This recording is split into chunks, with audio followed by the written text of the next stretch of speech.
La femme qui aimait Allah plus que le paradis. Assalamu alaikum wa rahmatullahi wa barakatuh, mes chères sœurs.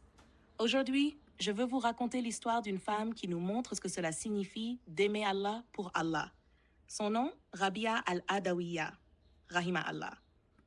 Wallahi, son histoire est bouleversante. J'espère qu'elle touchera votre cœur autant qu'elle a touché le mien. Rabia al-Adawiya était une femme musulmane réelle et historique, née à Bassora, en Irak, vers 95-185 à 801. Elle est reconnue comme une grande ascète, Dahida, une femme détachée de la dunya et entièrement tournée vers l'adoration d'Allah. Son amour pour lui était pur. Elle ne l'adorait ni par peur de l'enfer, ni par désir du paradis. Elle l'aimait pour qui il est. L'histoire de Rabia, celle qu'on raconte mal parfois. Beaucoup de gens pensent que Rabia est née pauvre, qu'elle est restée pauvre et que c'était son destin. Mais l'histoire est plus profonde que ça. Son père, Ismaïl, était un homme pieux, humble, sans richesse. Il ne mendiait pas, mais il s'inquiétait profondément pour sa fille. Il invoqua Allah. Et cette nuit-là, il eut un rêve lumineux. Dans ce rêve, le prophète Muhammad lui apparut et lui dit « L'enfant que tu vas avoir sera l'une des plus grandes femmes de ma communauté, une waliya d'Allah. » Au même moment, le gouverneur de Bassora, qui faisait toujours des salawats sur le prophète, sallallahu alayhi wa sallam, oublia de le faire ce soir-là. Cette nuit-là, lui aussi eut un rêve. Le prophète sallallahu alayhi wa sallam lui apparut pour le réprimander. Subhanallah, voyez comment les choses se passent dans l'invisible.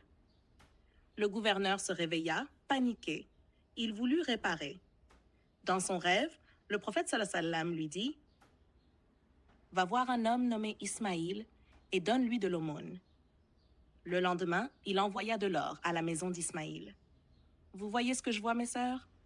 Allah a soulagé les parents de Rabia avant même sa naissance. Et son père, au lieu de supplier les gens, a demandé à celui qui détient tout. Et Allah lui a répondu. Mais la vie n'était pas douce. Même avec cet or, la vie de Rabia n'était pas facile. Elle devint orpheline. Elle fut capturée. Elle fut vendue comme esclave. Et maintenant, je te pose la question, ma sœur. Si tu étais orpheline, si tu étais esclave, si la vie t'écrasait comme ça, est-ce que tu resterais loyal à ton Seigneur? Ou est-ce que tu dirais « Pourquoi moi, ya Allah ?» Rabia Allah ne s'est pas plainte. Elle n'a pas supplié les gens.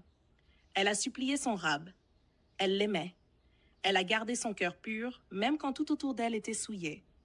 C'est pour ça qu'on la considère aujourd'hui comme une reine parmi les awliya. Elle a choisi la pauvreté par amour. Une fois libérée de l'esclavage, Rabia, Rahima Allah, avait des opportunités de confort, de luxe, de mariage. Mais elle a tout refusé, parce que rien ne devait détourner son cœur de son bien-aimé. Le grand savant Hassan al-Basri lui demanda « Pourquoi ne t'es-tu pas mariée ?» Elle répondit « Je me prépare pour rencontrer Allah, mon cœur n'a plus de place pour autre chose. » Quand Malik ibn Dinar lui proposa un meilleur lit, elle dit « Est-ce qu'Allah ne connaît pas ma condition? S'il avait voulu, il m'aurait facilité. » Réflexion. Es-tu en train de chercher la paix intérieure ou l'approbation des gens? Qui sont les amis d'Allah?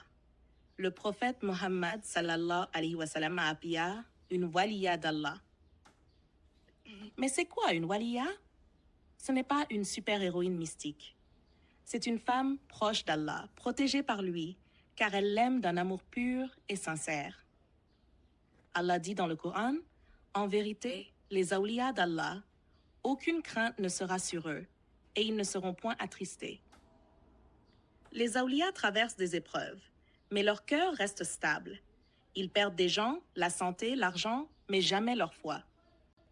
Histoire à méditer. 1. La douceur dans l'adoration. Une amie resta chez elle une nuit. Elle la vit prier toute la nuit. Au matin, elle lui demanda « Comment fais-tu pour rester debout aussi longtemps ?» Elle répondit « Quand je parle avec celui que j'aime, la fatigue disparaît. Le plaisir me fait oublier l'effort. » 2. Le Hajj et la Kaaba. Sur la route du Hajj, son chameau mourut. Tout le monde paniqua. Mais Rabia, Allah, leva juste les mains et Allah redonna vie au chameau.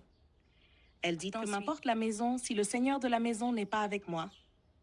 Mais elle resta humble. La spiritualité aujourd'hui, réflexion dure mais nécessaire. Mais quand on regarde la vie de Rabia, on dirait qu'elle n'a pas été facile, n'est-ce pas?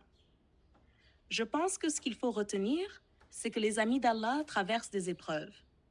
Mais cela n'affecte pas leur cœur. Cela n'affecte pas leur relation avec Allah. Comment pouvons-nous, mes sœurs, atteindre ce niveau d'amour pour Allah et son messager? Maintenant, soyons honnêtes. Aujourd'hui, le Hajj est devenu une séance photo. Trop d'entre nous courent après le contenu, les likes, les vues. Selfie devant la Kaaba, FaceTime pendant le tawaf, TikTok à côté du Maqam Ibrahim. Mais Allah dit dans le Coran, « Venez, le Hajj a lieu dans des mois connus.